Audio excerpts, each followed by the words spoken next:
quinto ano. Hoje nós estamos começando o nosso mês de setembro e nós estamos começando com a aula de geografia e nós vamos ver sobre a Terra e os mapas. Como é que nós podemos então estar olhando a Terra de uma maneira por inteira em um mapa? Será que isso é possível? Vamos já descobrir. Na nossa apostila, na página 119, nós temos a experiência então de uma laranja. E olha como que foi feita. Ela foi aberta em duas partes, né? Depois, novamente, essa parte foi aberta, né? Então, foi dividida ela, né, num quarto.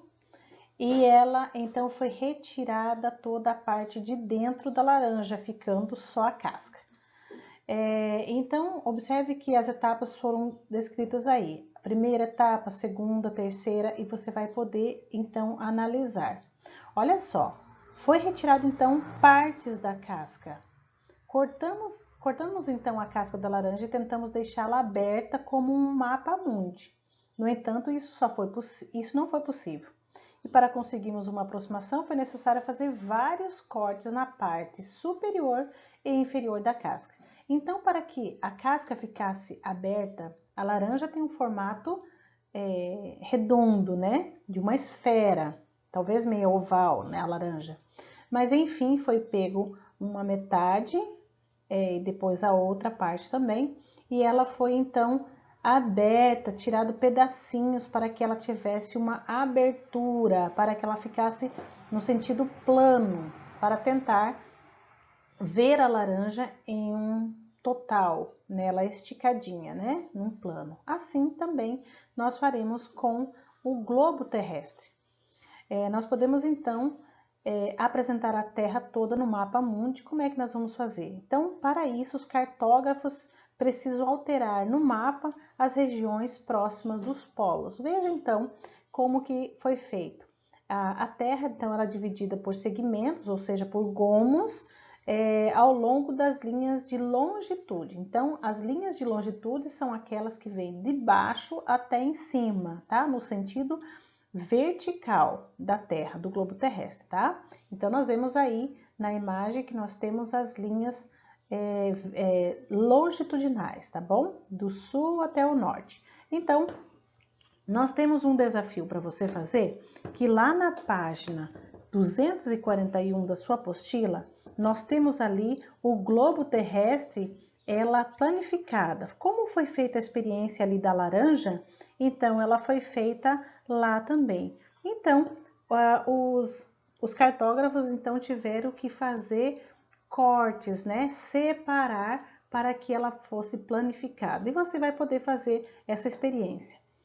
Veja bem que essa atividade, então, é uma das atividades que vale nota, avaliativa. Então, você precisa fazer, destacar, né, da página, recortar e montar ela em uma esfera. Pode ser ela numa bolinha de isopor, pode ser em cima de uma laranja. Faça e se adapte, tá? Você precisa, então, montar esses gominhos para que fique os gomos ajustados para que o formato oval ou formato de esfera da Terra redonda, né, ela possa ser formada novamente, que os gomos possam ser juntados e que você possa, então, analisar todos os continentes ali juntos, tá bom? Ali está em um sentido plano, né? Foi feito vários cortes para isso, mas quando você juntar em um globinho, né, uma esfera, uma bola, você vai poder, então, estar verificando que os polos eles se aproximam.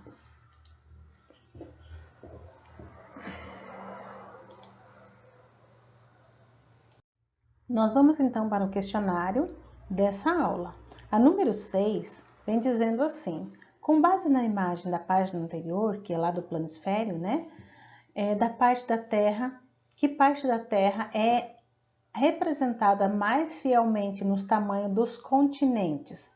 A parte central da região da linha do Equador ou as regiões próximas aos polos?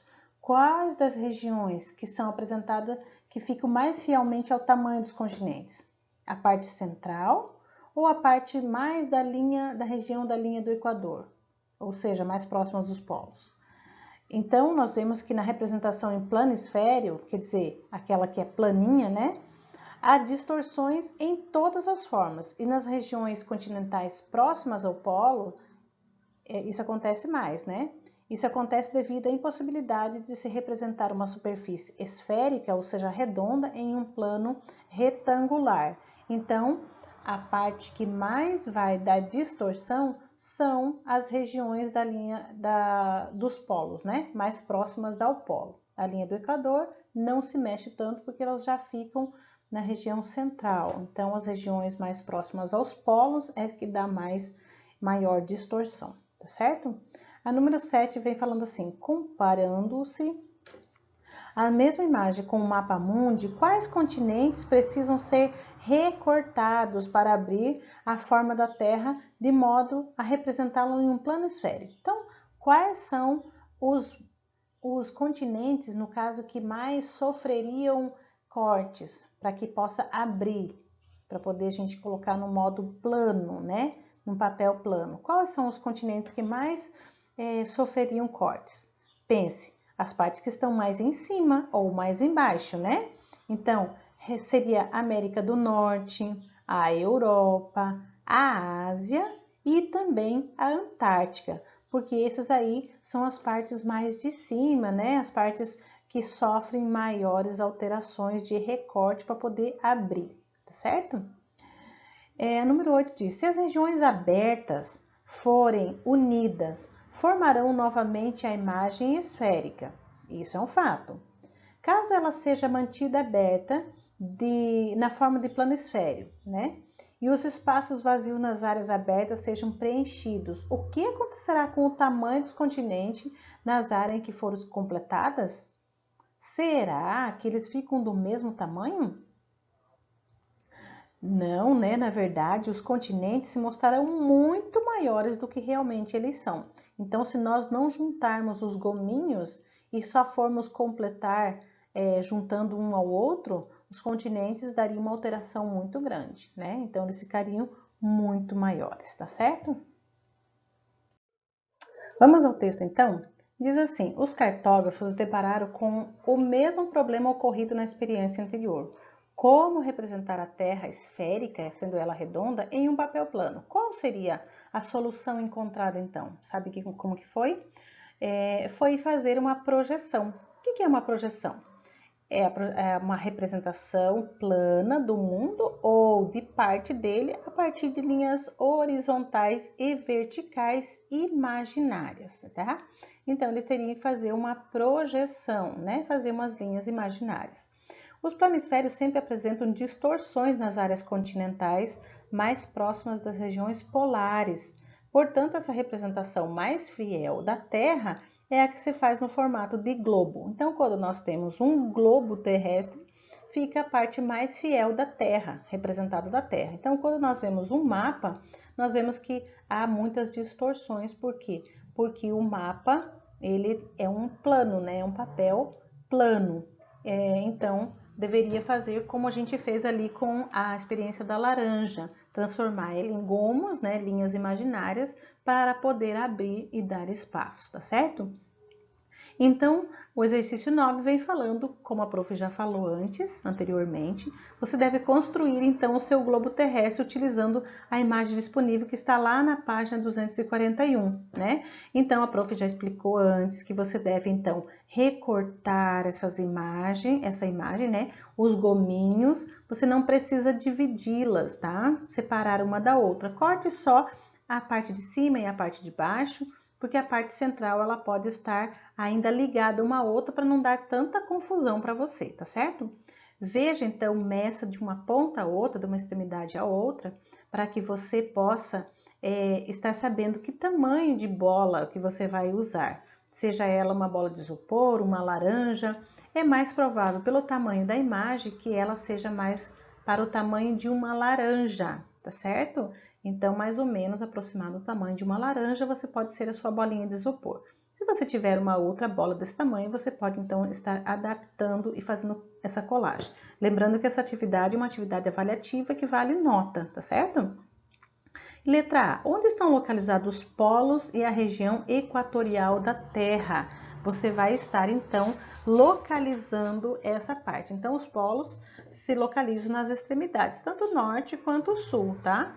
E então os círculos, além dos trópicos, os círculos polares, a partir da linha do Equador, em direção ao norte ou ao sul. E a região equatorial corresponde à parte central da Terra, mais ou menos aonde nós moramos. A pergunta B fala assim: por que as áreas polares precisam ser adaptadas com recortes e a região equatorial não? Por que elas precisam, então, sofrer maiores cortes, serem adaptadas? Sabe por quê? Porque na representação plana e retangular da Terra é impossível transferir as formas dos continentes, mantendo as semelhantes das áreas esfera terrestre.